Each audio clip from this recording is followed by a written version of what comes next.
Your largest impact on the Zoran campaign was that you had a bunch of people who watched you end up canvassing or working for him, not changing people's minds yourself. Yeah, absolutely. I am not capable of single-handedly changing the outcome of races. I mean, and sometimes even if a candidate is doing their very best, they can still, even if I support them, they can still lose, right? I mean, Kat Abel-Ghazaleh is a great example of this. Like, I think overall, most people didn't care about her, like foreign policy papers at all. They didn't care about that. But at the end of the day, she got very close and it was brilliant. It was awesome. The fact that she was like so close to seizing victory against the candidate, Daniel Biss, that got pretty much all of the endorsements that you need to get from the Congressional Progressive Caucus to local electeds. And Kat Abel-Ghazaleh was able to defeat so many other candidates, including the AIPAC-backed candidate in that race as well, at the age of 26 with no experience whatsoever. First campaign.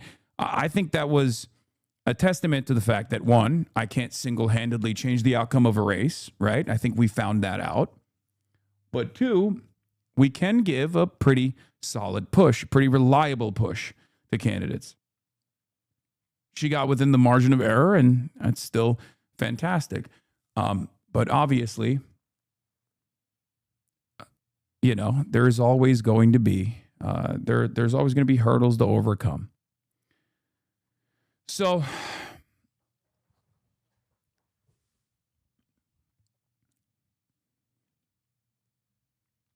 Bernie and AOC and all the progressives need to endorse Abdul now. Bernie has already endorsed Abdul. Abdul El-Sayed was early. It was an early Bernie endorsement. But yeah, they genuinely don't want this to happen. Okay, I'll be very real with you. I think a lot of establishment Democrats are terrified of a guy like this winning a Senate race. What I want to say today, in accordance with the fact that we love that in New York City you're going to hear it from everybody. It wouldn't be our city if there wasn't somebody on the block. I want that man to be able to afford to keep living in New York City. Because the day that I don't hear him yelling at me, it means he got priced out of this place. And I don't want that.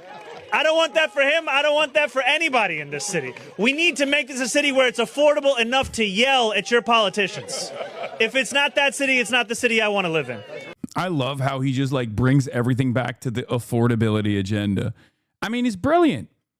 It's a perfect situation, right? Like the stars align. He is conniving, which you kind of need to be. He knows how to play politics, which you definitely need to do. He has great constituent services, fantastic. He has the ideological background, and it works. And it works in a way where it boosts the profile of the DSA. And you need guys like this. I want to put Zoran Mamdani's in every seat, even if at certain points, conniving is not the right word, but I get you. No, I think it is. I use that word on purpose. He can be. He is cunning, but he can be conniving too. I use that word on purpose.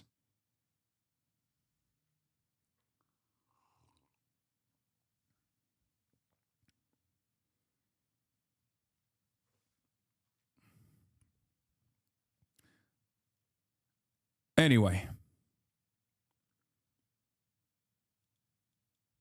if what you said were true, they'd be doing it now. What is this? I'm confused. Yeah, he's got Riz. He's got Riz. And you need to have Riz. You definitely need to have Riz. Look up conniving. Are you sure doing something immoral, illegal, or harmful? Yes, he can do something. He has tact. But I will say he will shank people too, if necessary. And you kind of have to be like that. That's my point.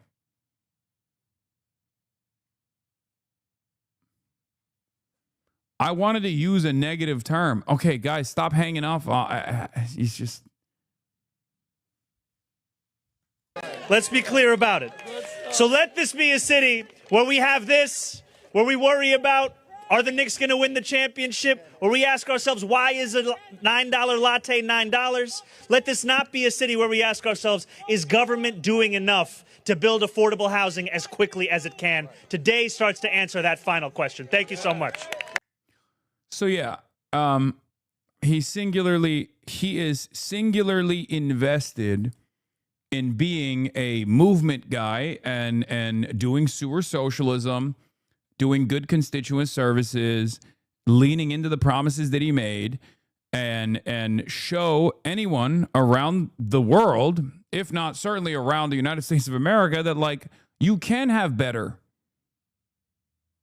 politicians, you know? That democratic socialism isn't scary, right?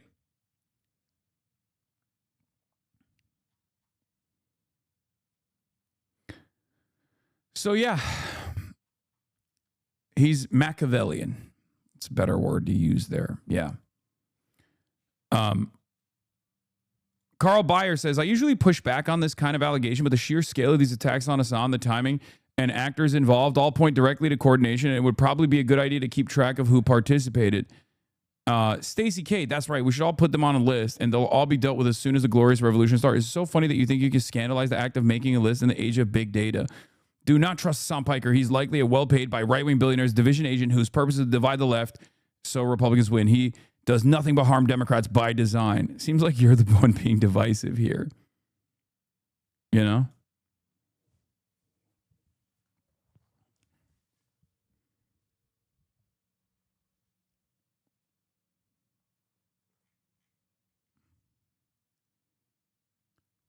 Michael Brooks, rest in power, had it the right way. We got to be more Machiavellian. I think so too.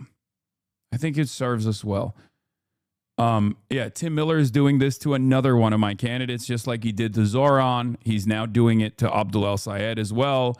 You know, this is another thing that makes me look a little side eye. But again, Tim is doing something in this circumstance that the overwhelming majority of, like, he is not criticizing Dr. Abdul El Sayed's statement here. He's criticizing 90% of Americans at this point, right?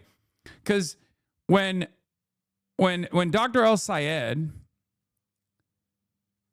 quote retweeted the price of gas has jumped in Lansing and said, thank an AIPAC bought politician, he's literally doing populism, okay? He is doing the right thing. That's good campaigning. That's good messaging, okay?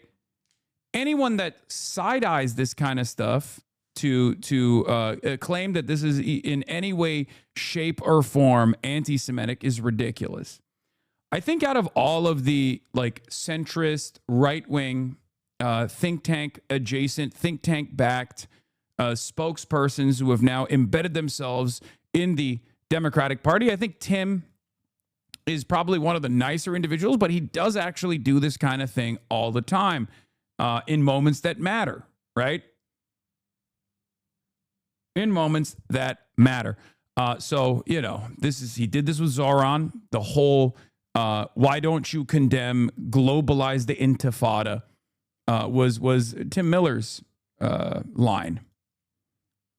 And it was massively consequential, in my opinion. Not consequential because it actually harmed Zoran, but consequential because I think it changed the way Zoran communicates about certain things. His initial response was very good.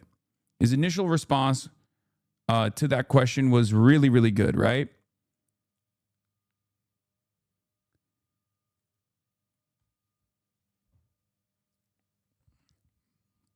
He said, intifada is an Arabic word, and you're afraid of an Arabic word. The Holocaust Museum in Arabic will say the Warsaw Ghetto Intifada. It just means uprising.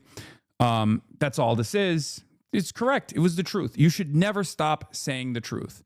That's my number one principle, okay? Oh, thank you. That's my number one value. That's what I always advocate for, and I will continue advocating for that.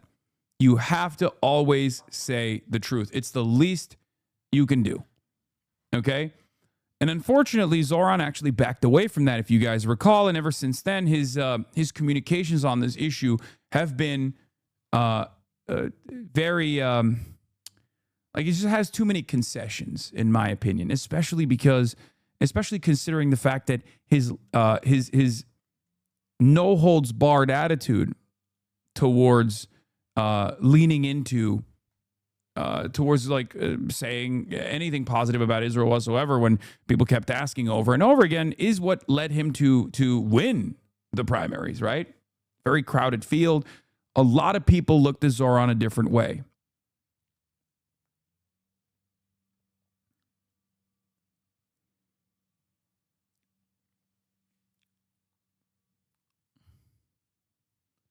We should not allow never Trumpers in the left. If you want to be on the left, accept it the way it is. People like Tim Miller want to have status quo, Dem Party, and the definition of a moderate Republican, if we're honest. No, I agree 100%. I agree. I was just saying he's not as demonic as the rest of the demons. He's still a demon, though, you know?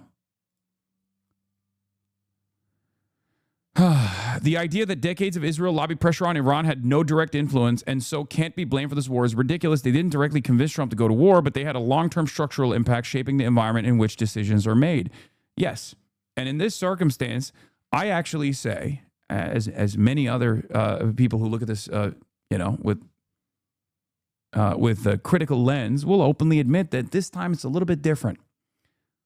Some people will say, Iraq. We went to Iraq because of Israel. I don't agree.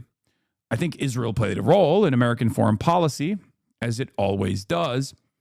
But that decision was still ultimately in the hands and was pushed by people with a vested interest in dominating Iraq and piecing up their oil fields that were previously in the hands of the Iraqi state.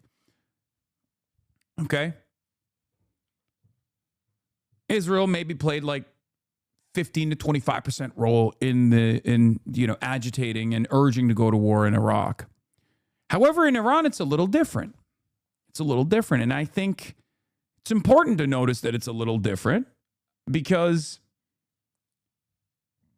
when the environment changes, you have to adapt. When the environment changes, you can't turn around and act as though, the previous information that you had, your previous analysis is still correct in every single situation. I have often said that Israel got into the driver's seat after Trump won, directing our Middle Eastern foreign policy, and Joe Biden never actually changed that reality. He leaned into it as well. And Donald Trump, in his second term, has accelerated that. But to say that we bombed Iran all on our own and no other president or every other president would have done the same thing, presidents after would have done the same thing, is bullshit. It's complete, utter nonsense. Israel tilted the scales.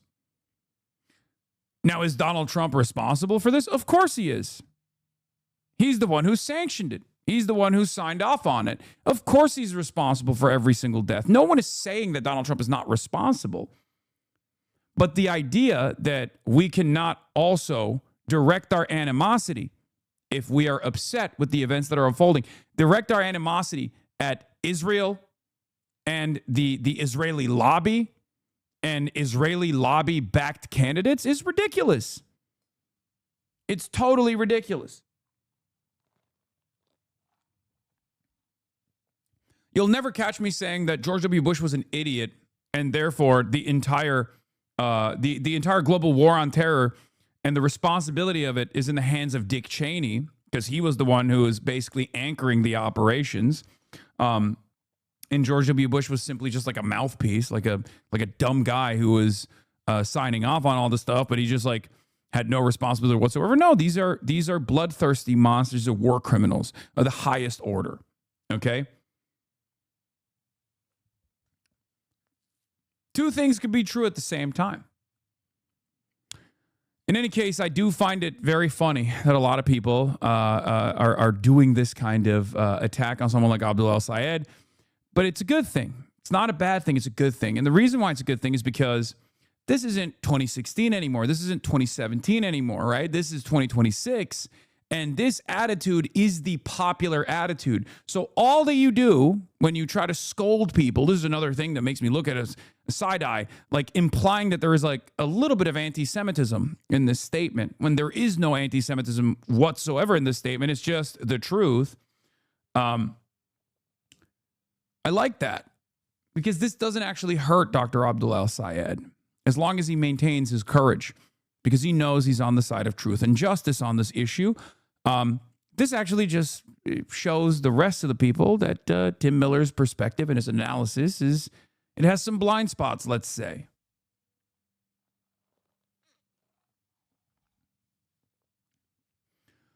The war is not the fault of AIPAC politicians broadly. It's the fault of Trump. You can say Bibi or MBS influenced it, but domestically, the person to blame is Trump. Throw in Lindsay if you want.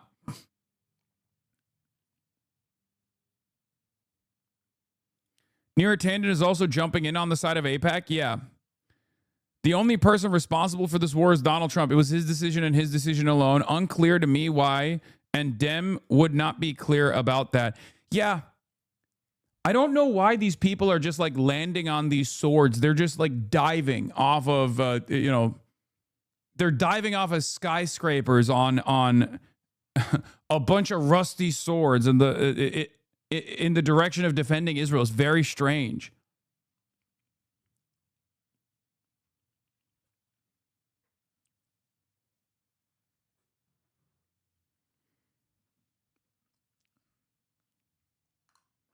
Oh, God, they're doing Trump is bad like they do Bibi is bad, not Israel. Yeah. Yeah, guys, you don't understand. It's only Adolf Hitler that was bad. The rest of the Nazis were fine. You know, it's kind of like that. And of course, if you're wondering why Neera Tanden, head of Center for American Progress previously, is diving on this sword, here's a photo of her doing a softball interview with Netanyahu in 2015, an event which caused a scandal because she was so clearly whitewashing his authoritarianism. Right? And Center for American Progress is supposed to be a Democratic Party think tank that is not in the center, but on the left. Now, I say supposed to be because it's not. And I know people that have worked there. There are some wonderful people that have come out of the Center for American Progress, as a matter of fact. And yet, the reality of the matter is, it is yet another one of these Democratic Party think tanks that is center-right. It's that simple. That's why a lot of these guys are chirping. Because these guys, as I said yesterday, when these attack ads started, when these attacks got some motion, these guys would rather lose over and over again. They do not care about saving democracy. They do not care about winning elections. They certainly don't care about defeating the Republicans. They are singularly focused on maintaining their grip of power, no matter how much that power erodes. As long as there's a couple Democrats that are going to open their doors to these lobbyists, they're fine with that. They're playing the same role that the Republicans are in many, many ways. Like the Iran war is a great example of this because both parties, it's bipartisan. Let's be real, right? It's uniparty. Going to war is always uniparty. Maybe there's some exceptions, right? But going to war is something that a lot of Democrats also want to do, especially with Iran. Part of that is because of their ideological zealotry. Part of that is because they have vested interest in continuing to grow defense contractor budgets, right? There's like a lot of corporate sponsorships at play here. Part of that is because they're ideologically committed to Israel. Part of it is because they're worried about the money faucet that Israel represents in American politics turning against them. They don't want that because they'll lose their seat that way, I guess. But yeah, at the end of the day,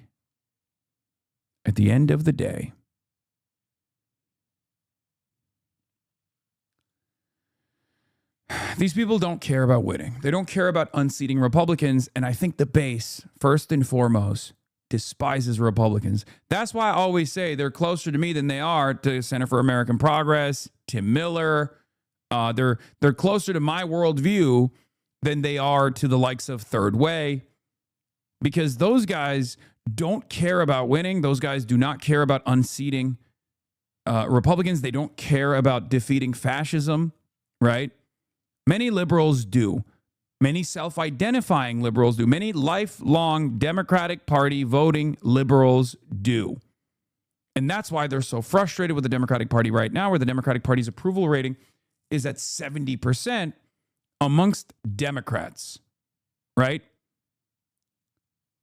That's unheard of. That is genuinely deep problems, a divergence within the base of support and the party itself, especially at a time when Democrats are supposed to be incredibly popular as a counterbalance to the unpopular Trump-led Republican Party. It's that simple.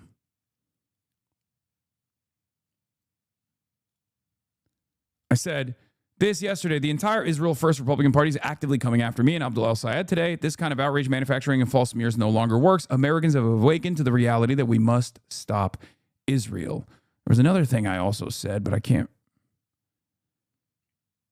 Where is it? Where did I say it? I can't find it. Anyway. 70%? No, 70. That's really bad. That's 70 for Democrats. Only 70% of Democrats have an approval, a positive opinion of the Democratic Party right now. That's terrible. It should be 90%. It should be 90%. When Trump is president and they all despise Donald Trump, you're supposed to rally against the only other option, right? That's usually how it works.